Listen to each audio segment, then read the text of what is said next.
लोगों के मन में पापों की क्षमा के प्रति, 1 साल के पापों की क्षमा, कैसे उनके मन में विश्वास आ सका। तो ये बहुत महत्वपूर्ण था जो हमने कल तक सीखा अनंत काल के छुटकारे के मामले में। तो अनंत काल के छुटकारे के मामले में ये बात को ठीक रीति से जानना जरूरी है कि कैसे हमारे पाप एक बार कैसे क्षमा हुए और कैसे हमारे पाप अनंत काल के लिए क्षमा हुए। इस विषय में हमको ठीक रीति से जानने की जरूरत है। तो परमेश्वर के वचन के द्वारा एक एक करके आज हम लोग और उस अनंत काल के छुटकारे के बारे में ठीक रीति से और जानेंगे। तो इब्रानियों उसके 9 अध्याय में सटीकता से उस अनंत काल के छुटकारे को विषय को लेकर के परमेश्वर ने हमें जानने के लिए रास्ता दिया है। तो इब्रानियों उसके 9 अध्याय में जब हम देखते हैं, वहां पे 2 मंदिरों के बारे में भी लिखा है, 2 तंबुओं के बारे में लिखा है। तो आइए आज हम उन 2 मंदिरों के बारे में पढ़ाई करके उन मंदिरों को एक एक करके देखेंगे और उसके बाद उसके बारे में आज हम लोग सोचेंगे। तो इब्रानियों उसका 9 अध्याय 11 वचन में हम पढ़ेंगे, 11 और 12 वचन।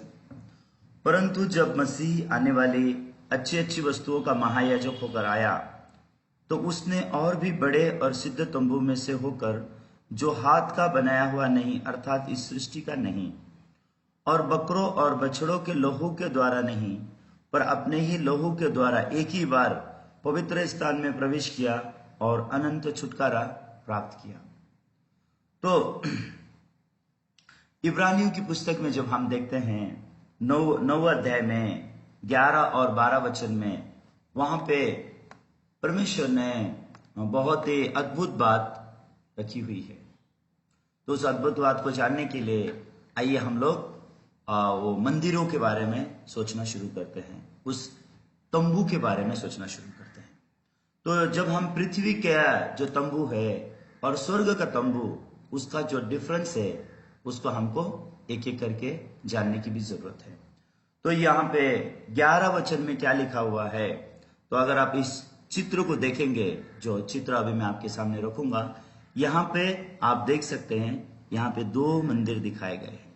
ओके, इन 2 मंदिरों को अगर आप देखेंगे तो इन 2 मंदिरों में क्या चीज दिखाई देगी आपको।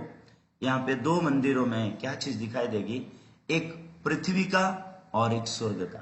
ओके, तो ये इब्रानियों 9 अध्याय 11 वचन में ऐसे लिखा है, परंतु जब मसीह आने वाली अच्छी अच्छी वस्तुओं का महायाजक होकर आया, तो उसने और भी बड़े और सिद्ध तंबू से होकर, तो यहाँ पे बड़ा और सिद्ध तंबू लिखा गया है। ओके, बड़ा और सिद्ध तंबू से होकर, जो हाथ का बनाया हुआ नहीं अर्थात इस सृष्टि का नहीं। तो देखिए यहाँ पे 2 तंबू है, एक तंबू हाथ का बनाया हुआ है और एक तंबू इस पृथ्वी का है, इस सृष्टि का है। तो इस सृष्टि में जो तंबू था, ये तंबू, ये कौन से तंबू का प्रतिबिंब था? वो स्वर्ग में जो तंबू है, और स्वर्ग का जो मनुष्य के हाथ का बनाया हुआ तंबू नहीं है। वो स्वर्ग के तंबू को अगर आप देखोगे तो वो स्वर्ग के तंबू को मनुष्य ने अपने हाथ से बनाया नहीं है। तो इंग्लिश बाइबल में हम इसको टेम्पल बोल के भी देख सकते हैं।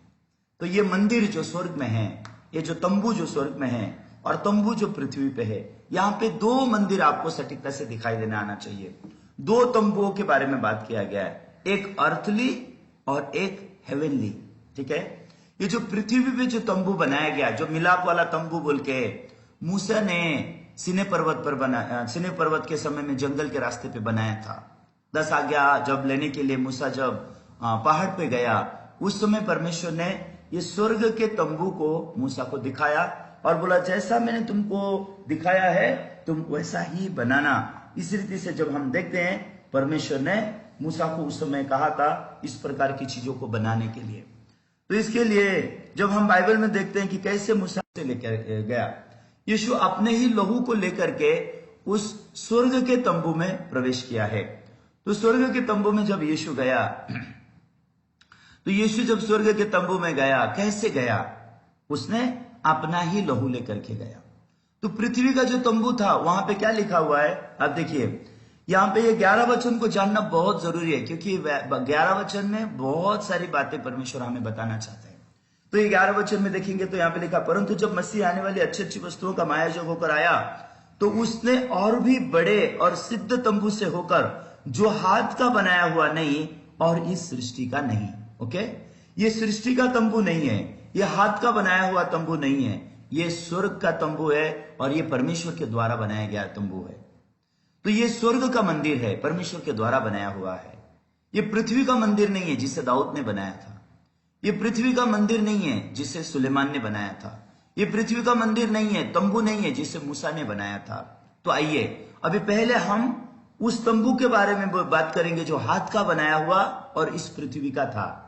तो हाथ का बनाया हुआ तंबू में जो इस पृथ्वी में था, वो हाथ का बनाया हुआ मंदिर जो इस पृथ्वी में था, वहां पे क्या होता था, इजरायली लोगों के पापों की क्षमा की विधि होती थी। तो जब इजरायली लोग पाप करते थे उस तंबू में आते थे, उस मंदिर में आते थे, और उन लोग को उनके पापों के बारे में ज्ञान दिया जाता था और उनको उनके पापों की क्षमा के लिए क्या किया जाता था, एक मेमना लाने के लिए कहा जाता था। तो वो मेमना लेकर के कहां आते थे, बाइबल में लिखा वो मिलाप वाले तंबू के द्वार पे आते थे। तो जब वो मिलाप वाले तंबू में आते थे तो याजक उनको सिखाते थे मेमना लेके वापस आओ बोल के। तो जब वो पापी लोग जाते थे मेमना लेकर के मिलाप वाले तंबू में आते थे, फिर याजक उनको सिखाता था तुम्हारा हाथ उस मेमने के ऊपर रखो, और उसका पाप उस मेमने के ऊपर जाता था। फिर उसके बाद याजक क्या करता था, उस मेमने को मारता था, क्योंकि पाप की सजा मौत है। तो मौत देने के बाद उस लहू को लेकर के याजक क्या करता था, उस लहू को लेकर के याजक वेदी के सिंग में लगा देता था, और बाकी के लहू को क्या किया जाता था, वो बाकी के लहू को वो नीचे उसके पाए में डाल दिया जाता था। उसके नीचे जो पाया होता था, हौदी का जो पाया होता था, वेदी का जो पाया होता था वहां पे डाल दिया जाता था। इस तरीके से उसके पापों की क्षमा होती थी। तो अभी आपको क्या बात जानने की जरूरत है, उसको सबसे पहले यह बात जानने की जरूरत है कि ये जो पृथ्वी का तंबू है जो हाथ का बनाया हुआ है, ये किसने बनाया था उस समय में, आपको याद है क्या? ये बसलेल नाम के परमेश्वर के दास ने बनाया था, बसलेल ने बनाया था। तो बसलेल ने जब बनाया कई साथियों के साथ मिलकर, परमेश्वर ने बसलेल को बुद्धि और ज्ञान दिया था मूसा की बात वो समझ सके, और मूसा जो मिलाप वाले तंबू का वर्णन बताता था वैसे वो बताया जाता था। तो एक जब पापी उस तंबू में कैसे आता था, पृथ्वी का तंबू, याद रखिए हाथ का बनाया हुआ तंबू, और इस तंबू में एक पापी एक मेमने को लेके आता था, और वो मेमने को लेके आ करके उस मेमने के पापों की क्षमा, उस मेमने के बलिदान के द्वारा उस पापी के पापों की क्षमा होती थी। इस तरीके से एक पापी मंदिर में आता था, उसके पापों के लिए बलिदान चढ़ाया जाता था, और उसके लहू को वेदी के सिंगों में लगाया जाता था, और लहू जो है इधर वेदी के पाए में डाला जाता था, और उसके बाद याजक की प्रायश्चित इस तरीके से करने से एक पापी को पापों की क्षमा मिलती थी। तो यह तरीका था किसका, इस पृथ्वी के तंबू का, इस पृथ्वी के मंदिर का, इस पृथ्वी के वेदी का, इस पृथ्वी के वेदी के सिंह का। और पृथ्वी के वेदी के सिंह में किसका खून लगाया जाता था, बकरों का खून लगाया जाता था, मेमनों का खून लगाया जाता था। जानवरों की बलि करके उनके पापों की क्षमा की विधि इस पृथ्वी के तंबू में होता था और पृथ्वी के वेदी पे होता था। और इंसान के एक पाप की क्षमा या इजरायली लोगों का 1 साल का पाप का क्षमा इस तरीके से हुआ करता था। तो जब हम देखते हैं कि इजरायली लोगों का एक पाप का क्षमा उस तरीके से होता था, और हमने पिछली बार देखा कि कैसे इजरायलियों का एक पाप का क्षमा होता था। ये सारी विधि कहां होती थी, इस पृथ्वी के तंबू पे, इस पृथ्वी के मंदिर में। लेकिन अगर आप यहां देखते हैं तो परमेश्वर ने यहां पे यीशु जब मानव जाति के पाप को लिए, कल हमने बात किया, यीशु ने जब मानव जाति के पापों को अपने ऊपर उठाया, यीशु मानव जाति के पाप के लिए क्रूस पर मरे, और यीशु अपना ही लहू के द्वारा मानव जाति के पाप धोए। और जैसे बाइबल में 12 वचन में लिखा है, आप देखिए 12 वचन में क्या लिखा है, 12 वचन में लिखा है, इब्रानियों 9 अध्याय 12 वचन, और बकरों और बछड़े के लहू के द्वारा नहीं पर अपने ही लहू के द्वारा एक ही बार पवित्र स्थान में प्रवेश किया और अनंत छुटकारा प्राप्त किया। ये एक ही बार पवित्र स्थान में प्रवेश किया, मतलब ये कहां, किसके बारे में कहा गया है? ये स्वर्ग के मंदिर के बारे में कहा गया है। ओके, जो यहाँ पे 11 वचन में लिखा है, यीशु कहां गया?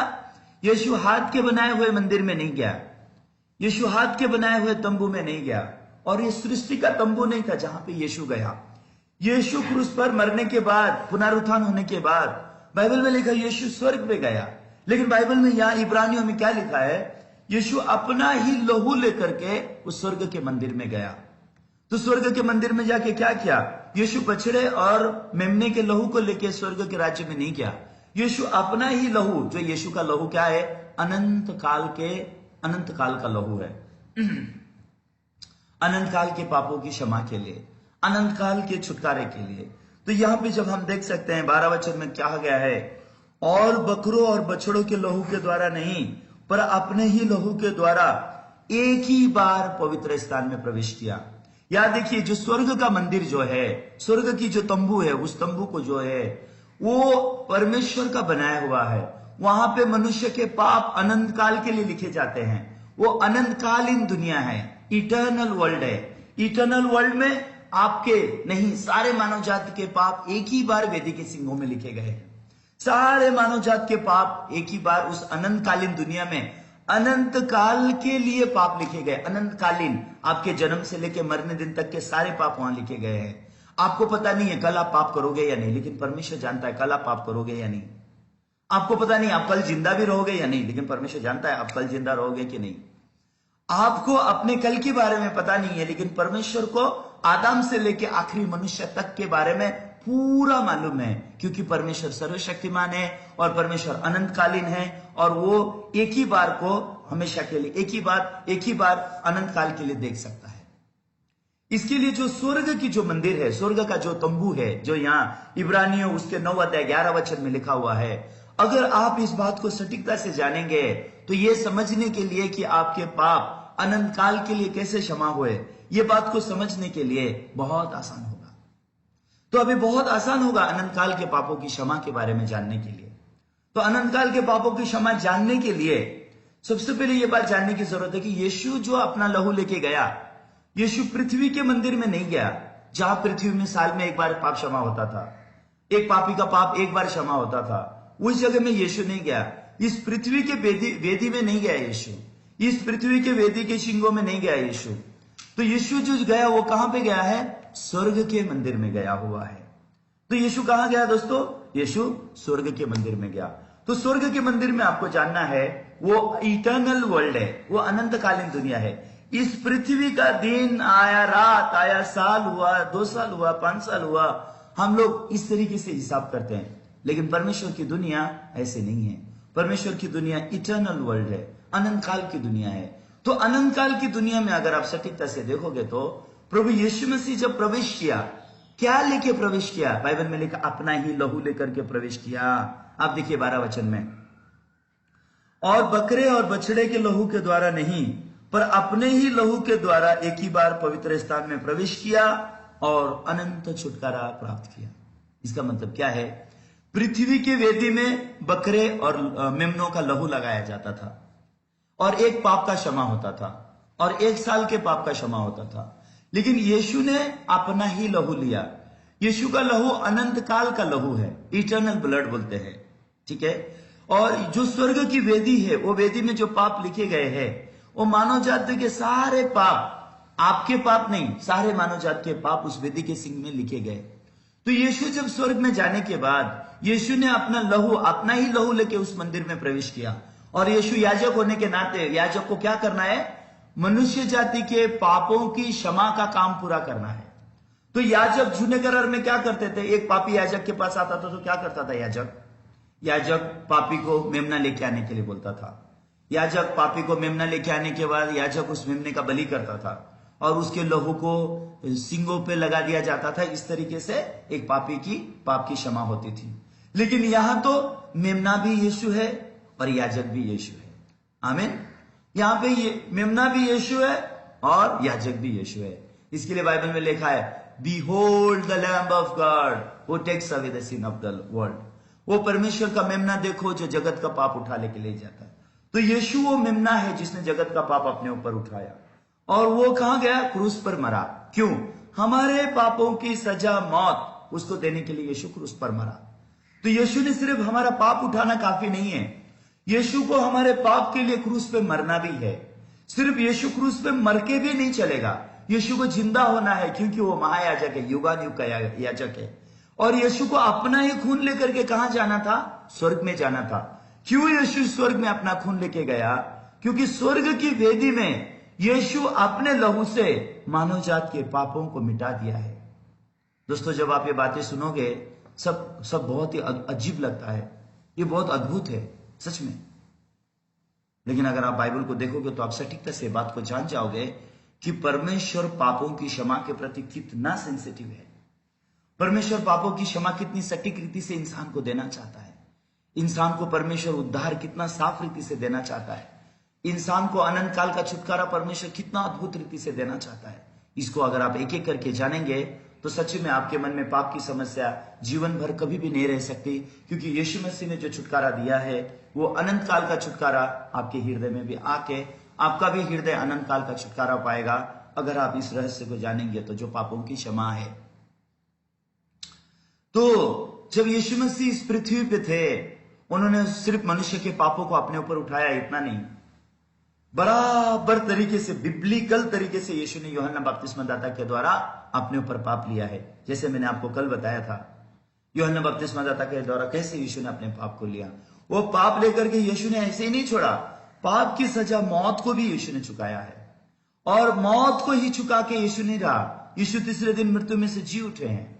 जी उठने के बाद भी यीशु स्वर्ग में जाना पड़ा। यीशु स्वर्ग में जाके कहां गए?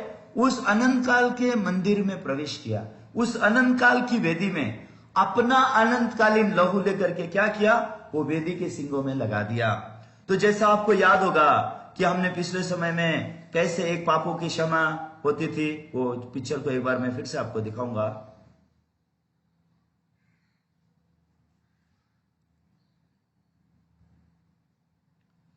आपको ये याद है क्या?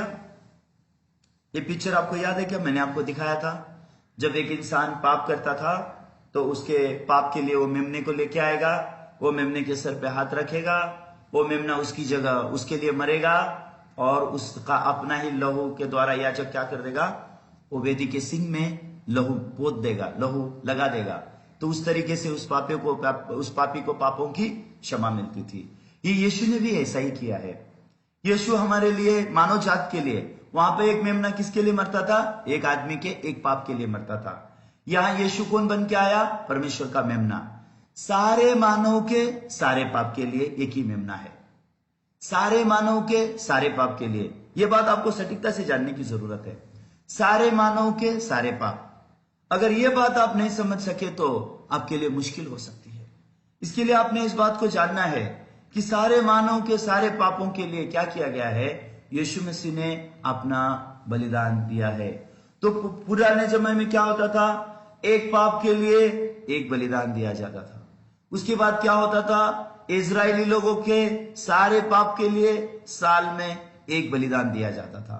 वो एक ही तरीका है जिस तरीके से मनुष्य पाप से मुक्ति पा सकता है। तो अभी यहां तो कौन है? ये याजक नहीं है, मनुष्य नहीं है ये याजक। यहां पे मनुष्य याजक नहीं है, यहां पे मनुष्य ये बकरा या मेमना नहीं है। यहां पे कौन है?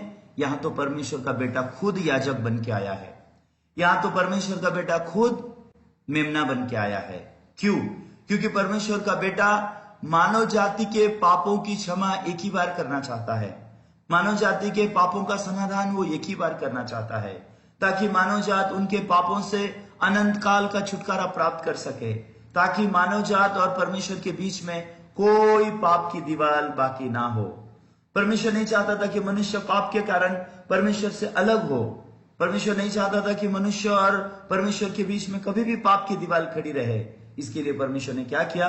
ये दीवार को उसके पुत्र यीशु के द्वारा मिटाया। तो अभी मैं आपको साफ रीति से ये डिटेल में ये चीज बताऊंगा। जब जुना समय में इंसान पाप करता था, वो पाप के लिए एक मेमना लाता था। वो मेमना मिलाप वाले तंबू में लेके जाता था।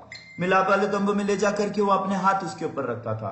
उसके हाथ रखने के बाद याजक उसको मारता था, उसका लहू वेदी के सिंगों में लगाया जाता था। ये मिलाप वाला तंबू कहां था? पृथ्वी में। किसका बनाया हुआ था? हाथ का बनाया हुआ था। लेकिन ये मिलाप वाले तंबू के बारे में किसने सिखाया? परमेश्वर ने।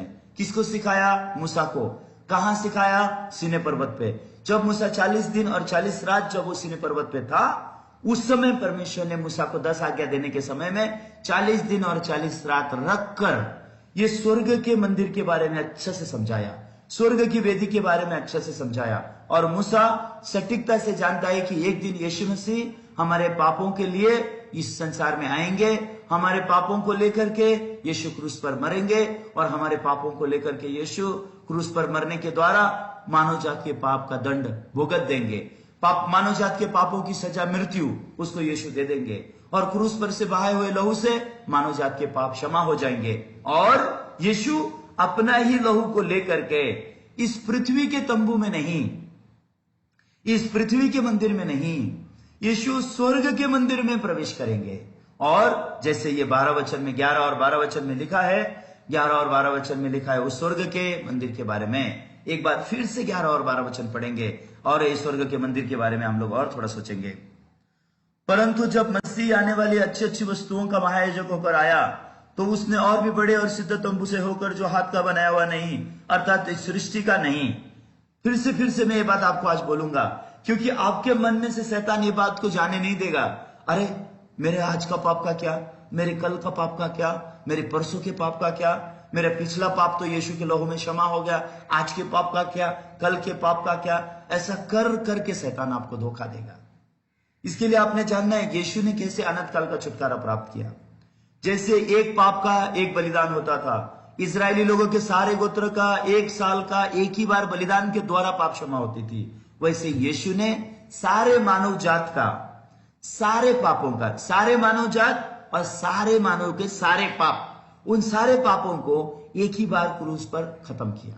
और क्रूस की मृत्यु के द्वारा पापों की सजा मौत खत्म कर दी और क्रूस के लहू के द्वारा क्या किया?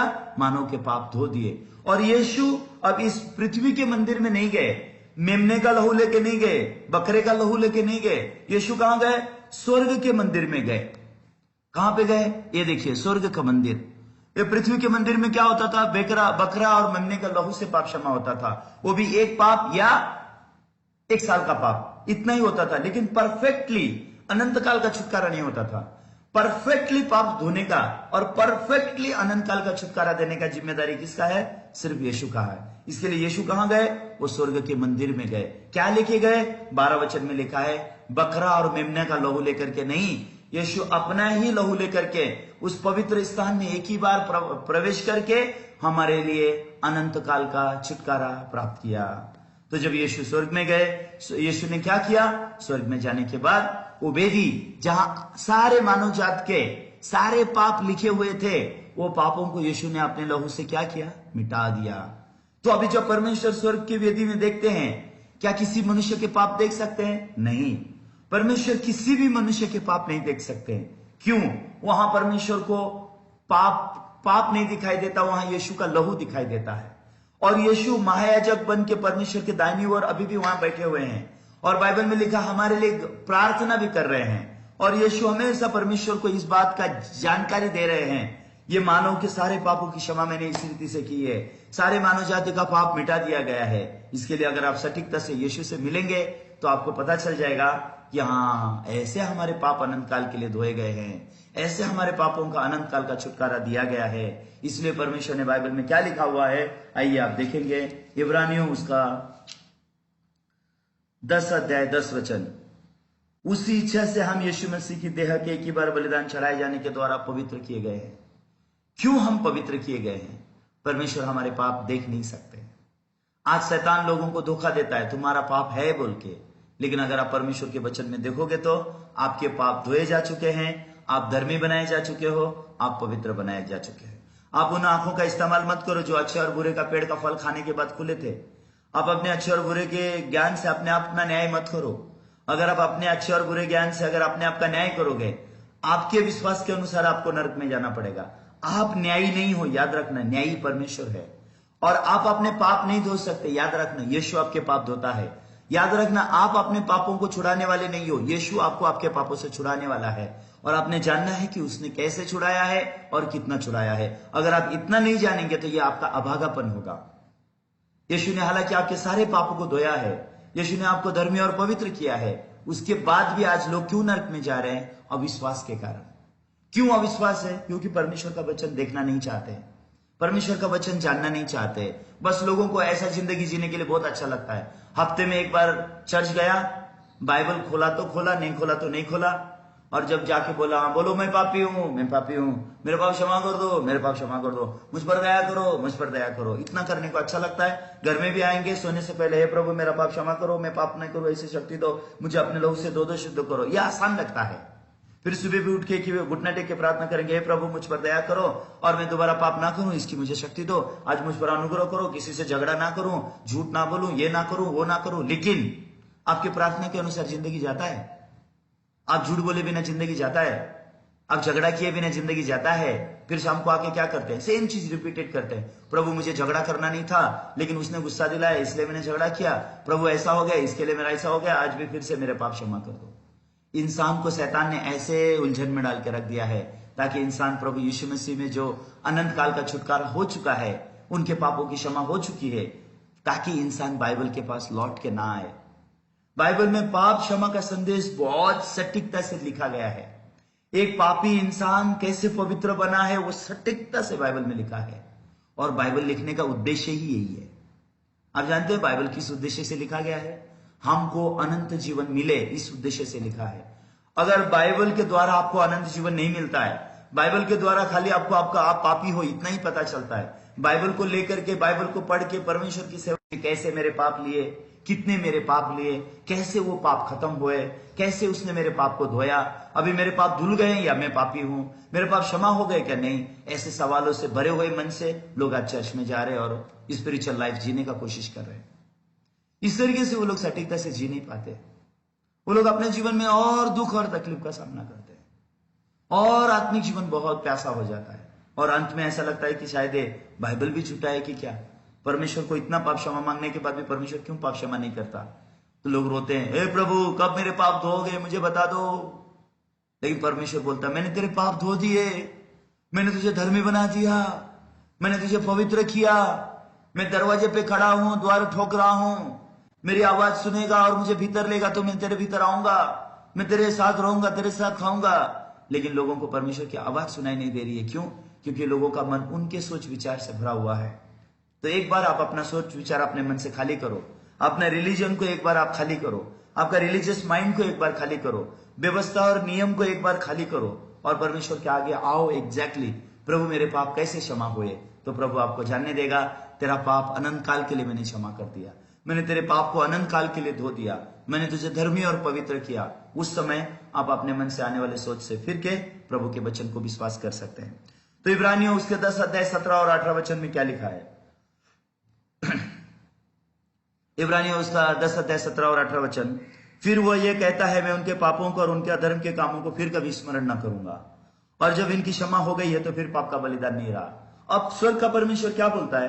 क्योंकि जब यीशु स्वर्ग में गया, जब यीशु ने स्वर्ग के मंदिर में गया, उसने स्वर्ग के मंदिर में जाकर के अपना ही लहू स्वर्ग की वेदी के सिंगों में, जहां मानव जात के सारे पाप लिखे हुए हैं, वो सारे पापों को एक ही लहू के द्वारा एक ही बार मिटा दिया यीशु ने।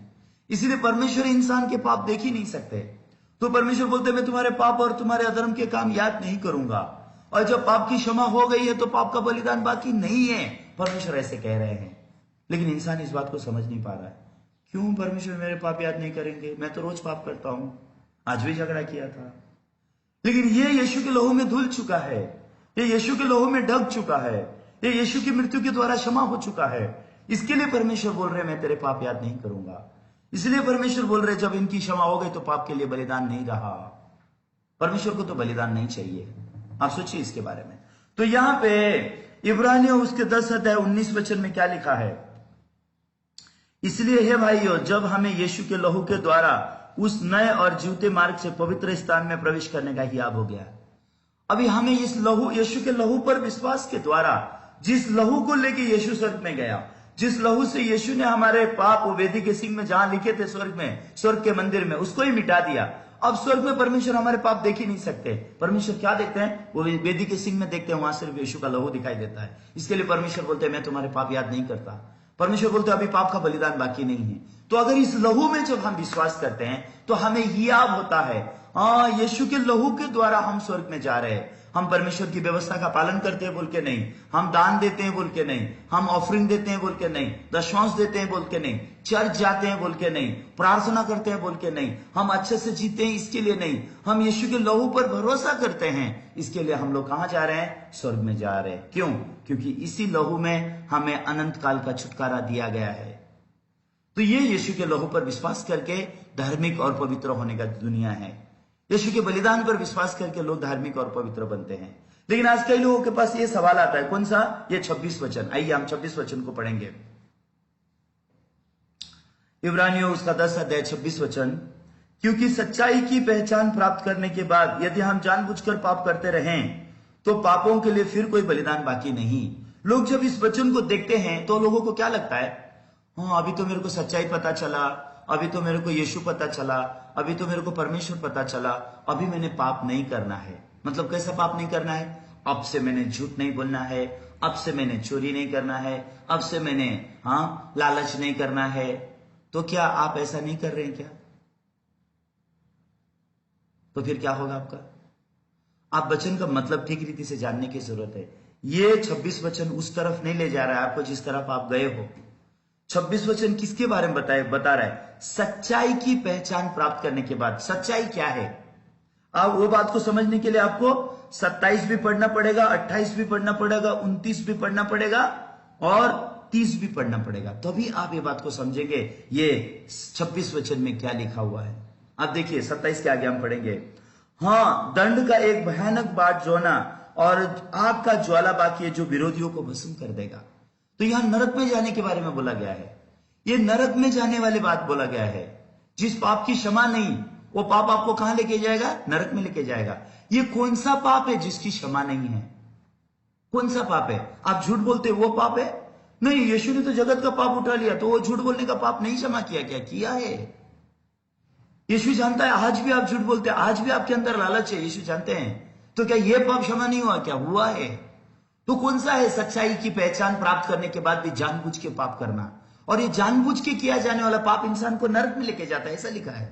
ये नरक में लेके जाने वाला पाप है, जानबूझ के किया जाने वाला पाप। वो पाप क्या है उसे समझने के लिए 28, 29 और 30, 28 और 29 पढ़ेंगे। आइए। जब मूसा की व्यवस्था का न मानने वाला 2 या 3 जनों की गवाही के द्वारा बिना दया के मार डाला जाता है। ये जुना नियम में मूसा की व्यवस्था के द्वारा। ओके, लोग पूछते थे, 2 या 3 लोग गवाह देते थे, अगर ये इंसान ने गलत किया तो उसको मार देते थे। लेकिन यहाँ पे 29 में देखो वो कौन सा पाप है जो आपको नरक में लेके जाता है, उसके बारे में लिखा है। तो सोचो लो कि वो कितने और भी भारी दंड के योग्य ठहरेगा जिसने परमेश्वर के पुत्र को पांवों से रौंदा और बादशाह के लहू को जिसके द्वारा वो पवित्र ठहराया गया था अपवित्र जाना है और अनुग्रह के आत्मा का अपमान किया है। ये पाप है। 29 वचन में वो पाप को एक्सप्लेन किया है। जानबूझ के किया जाने वाला पाप कहां लिखा है? ये 29 वचन में है। ये 29 वचन में जानबूझ के किया जाने वाला पाप कौन सा है? सच्चाई आपने जान लिया। सच्चाई क्या है? यीशु आपका सारा पाप उठाया, यीशु आपकी जगह में क्रूस पे मरा, यीशु के क्रूस की मृत्यु के द्वारा उस होगा। ये बात जानने के बाद भी वो बोलता है नहीं नहीं, हालांकि यीशु ने लहू बहाया लेकिन मैं तो पापी हूं। ये वो पाप है, जानबूझ के यीशु के लहू का अपमान करना, जानबूझ के गवाही का आत्मा का अपमान करना। हालांकि इसको पता है, इसने वचन सुना है, इसने जाना कि परमेश्वर का बेटा उसके लिए मरा, परमेश्वर के बेटे ने उसके लिए लहू बहाया, परमेश्वर के बेटे ने उसके पाप की सजा मौत खत्म कर दी, परमेश्वर के बेटे के लहू में उसके पाप धुल गए, वो पवित्र हो गया, धर्मी हो गया। कई जगह बाइबल में लिखा हुआ है। लेकिन सुनने के बाद भी क्या बोलता है? नहीं, मैं तो पापी हूं। ये क्या है? ये अनुग्रह के आत्मा का अपमान है। जो अनुग्रह का आत्मा आके कंटिन्यू आपको बोल रहा है परमेश्वर ने तू पापी पर अनुग्रह किया, तुझ पापी पर परमेश्वर ने अनुग्रह किया, अनुग्रह करके तेरे लिए यीशु को भेजा। वो यीशु तेरा सारा पाप उठा के क्रूस पे मरा, उसके क्रूस के बहाए हुए लहू से तू पवित्र हो गया। ये अनुग्रह का आत्मा गवाही दे रहा है। आपको क्या लगता है मैं ऐसी बातें बोल सकूंगा? आपको एक पापी को धर्मी ठहराने का अधिकार मेरे पास है? नहीं, ये अनुग्रह का आत्मा हमको ऐसे सिखाता है। अनुग्रह का आत्मा मतलब यीशु का आत्मा है। वो गवाही दे रहा है हमको, यीशु ने कैसे हमको पवित्र किया, यीशु ने हमको कैसे धर्मी किया, यीशु कैसे अपना खून लेकर के स्वर्ग के मंदिर में गया, कैसे यीशु ने अपना लहू के द्वारा वो सिंगों में लगा के हमको हमारे पाप अनंत काल के लिए मिटा दिए और हमारे लिए अनंत काल का छुटकारा प्राप्त किया। और परमेश्वर कहता है मैं तुम्हारे पाप और अधर्म कभी भी याद नहीं करूंगा। परमेश्वर बोलता है मैं तुम्हारे पाप का और अधर्म का कभी भी याद नहीं करूंगा। तो और कोई पाप के लिए बलिदान नहीं है। सब वचन सुनने के बाद, सब वचन जानने के बाद, सच्चाई की जान पहचान होने के बाद फिर भी वो आदमी बोलता है नहीं मैं तो पापी हूं। तो क्या यीशु ने लहू बहाया बोल के मैं बोलूं क्या मैं पवित्र हूं? यीशु ने लहू बहाया बोल के मैं ऐसा बोलूं क्या मैं धर्मी हूं? मैं ऐसा नहीं बोल सकता। मैं तो धर्मी नहीं हूं, मैं तो पापी हूं। ये क्या है? ये यीशु के लहू को पांव के नीचे तुड़ाना है। ये वो मतलब है यीशु का क्रूस फेल हो गया। ये मतलब है यीशु का मिशन फेल हो गया। इसका मतलब ये है कि यीशु ने मेरे लिए अनंत काल का छुटकारा प्राप्त नहीं किया। यीशु ने मेरे सारे पाप नहीं धोए। यीशु की मृत्यु में मेरा सारा पाप का दंड खत्म नहीं हुआ। इसका मतलब क्या है? यीशु का क्रॉस फेल हो गया। नहीं दोस्तों, ऐसा नहीं है। यीशु कभी फेल नहीं हो सकता। यीशु ने सब कुछ सिद्ध किया है। यीशु ने सब कुछ पूरा किया है। तो सच्चाई की सच्चाई की पहचान होने के बाद भी जानबूझ के करने वाला पाप क्या है? उस लहू को पांव के नीचे तुड़ाना जिस लहू से वो उद्धार हुआ है। वो अनुग्रह के आत्मा का अपमान करना, जो अनुग्रह का आत्मा यीशु के बलिदान की गवाही दे रहा है। आज आपको वो अनुग्रह का आत्मा आपको गवाही दे रहा है परमेश्वर ने तुझे पवित्र किया। वो अनुग्रह का आत्मा आपको गवाही दे रहा है परमेश्वर आपके पाप कभी भी याद नहीं करेगा। ये अनुग्रह का आत्मा आपको गवाही दे रहा है कि यीशु का एक ही बलिदान के द्वारा आप सर्वदा के लिए पवित्र किए गए हो। ये आपका काम नहीं, वो अनुग्रह का आत्मा आपको सिखाया। लेकिन अगर आप यीशु के लहू को पांव के नीचे तुड़ा रहे हैं और अनुग्रह के आत्मा का अपमान कर रहे हैं, वो लहू जिस लहू से आप पवित्र हो गए, अगर वो लहू को आप पांव के नीचे तुड़ाओगे तो उस पाप का कोई क्षमा नहीं है। कौन से पाप का? यीशु के बलिदान पे अविश्वास करने का पाप। तो अभी कौन क्या लोगों को नरक में लेके जाता है? उनका झूठ बोलना, चोरी करना लोगों को नरक में लेके जाता है, ऐसा नहीं। उनका अविश्वास, जो यीशु के लहू ने उनके पाप धो दिए, उनको पवित्र कर दिया, उस लहू पे विश्वास नहीं करने का पाप आज लोगों को नरक में लेके जा रहा है। इसलिए लोग जो बोल रहे हैं मैं पापी हूं, वो क्यों पापी हैं? पाप करते हैं इसलिए पापी हैं, या यीशु के लहू पे विश्वास नहीं करते इसके लिए पापी है? वो अनुग्रह के आत्मा का अपमान करते हैं। हालांकि अनुग्रह के आत्मा के द्वारा लिखा गया पुस्तक है ये बाइबल। तो ये बाइबल हमको गवाही दे रहा है हम धर्मी हैं, हम पवित्र हैं, परमेश्वर हमारा पाप याद नहीं करेगा, पाप का बलिदान बाकी नहीं है। कई जगह बाइबल में लिखा हुआ है। रोमियो में लिखा है धन्य है वो लोग जिनके हिसाब में पाप नहीं है। धन्य है वो लोग जो परमेश्वर जिसको पापी नहीं ठहराता। धन्य है वो लोग जिनके अधर्मों की क्षमा हो गई। धन्य है वो लोग जिनके पापों पर पर्दा डाल दिया गया। क्यों आज लोग बोलते हैं वो पापी हैं? पाप करते हैं इसलिए नहीं, यीशु के लहू पे विश्वास नहीं करते हैं। तो इस पाप का तो क्षमा नहीं है। तो ये उस पाप का है, आपके किए हुए कर्म का बात नहीं है। वो पाप, जो पाप का क्षमा नहीं है, वो आपके झूठ बोलने का पाप, चोरी करने का पाप या नफरत करने का पाप के बारे में नहीं है। वो कौन से पाप के बारे में? यीशु का लहू पर अविश्वास करना। उसको बाइबल में इब्रानियों उसके 9 अध्याय में 10 अध्याय में वहां पे लिखा हुआ है, जो मैंने अभी आपके लिए पढ़ा। वहां पे लिखा अनुग्रह के आत्मा का अपमान किया और उस लहू को पांव के नीचे तुड़ाया जिस लहू से वो पवित्र बना था। मतलब यीशु के लहू पे विश्वास नहीं करने का पाप, ये अनुग्रह की आत्मा को अपमान करने का पाप, ये पाप का क्षमा नहीं है। क्यों? सारे पापों की क्षमा यीशु के लहू से हुई है। उसी लहू पे ही विश्वास नहीं करोगे तो उस पाप का क्षमा कहां से लाओगे? इस पाप का क्षमा नहीं है तो वो इंसान को नरक में जाना पड़ता है। वो अविश्वास का पाप है। इसके लिए यूहन्ना 3:16-17 भी आप पढ़ सकते हो। 18 यूहन्ना 3:16 में लिखा है परमेश्वर ने जगत से इतना प्रेम किया उसने अपना इकलौता बेटा दे दिया, जो कोई उस पर विश्वास करेगा वो नाश ना होगा, अनंत जीवन पाएगा। परमेश्वर ने अपने इकलौते पुत्र को जगत का न्याय करने के लिए, उद्धार करने के लिए भेजा है।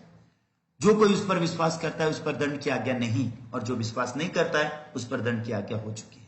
तो ये कौन सा पाप है? विश्वास नहीं करने का पाप है। तो ऐसा करके आपको बाइबल को मैच करके देखने का जरूरत है। नहीं तो अगर बाइबल का एक वचन देख के आप धोखा खाएंगे तो आपको शैतान फंसा सकता है। लेकिन बाइबल को एक तरफ, दो तरफ, तीन तरफ ऐसा देखिए आप, सेम मैटर को लेकर के आपका मन स्पष्ट हो जाएगा। हाँ, मैंने अभी तक शैतान की आत्मा से धोखा खाया, अभी तक मैंने झूठ की आत्मा से धोखा खाया, अभी मैं मन फिराऊंगा और आज मैं प्रभु यीशु मसीह के उस अनंत छुटकारे पर विश्वास करूंगा, उस बहाए हुए लहू पे मैं विश्वास करूंगा, जिस लहू में मेरे पाप धुल गए और मुझे धर्मी बनाया, मुझे पवित्र बनाया। और परमेश्वर ने मुझसे प्रतिज्ञा किया है वो मेरा पाप कभी भी याद नहीं करेगा और पाप के लिए अब कोई बलिदान बाकी नहीं है। उस समय में आपका मन परमेश्वर के साथ एक होता है। इसको यीशु पर विश्वास करना कहा गया है।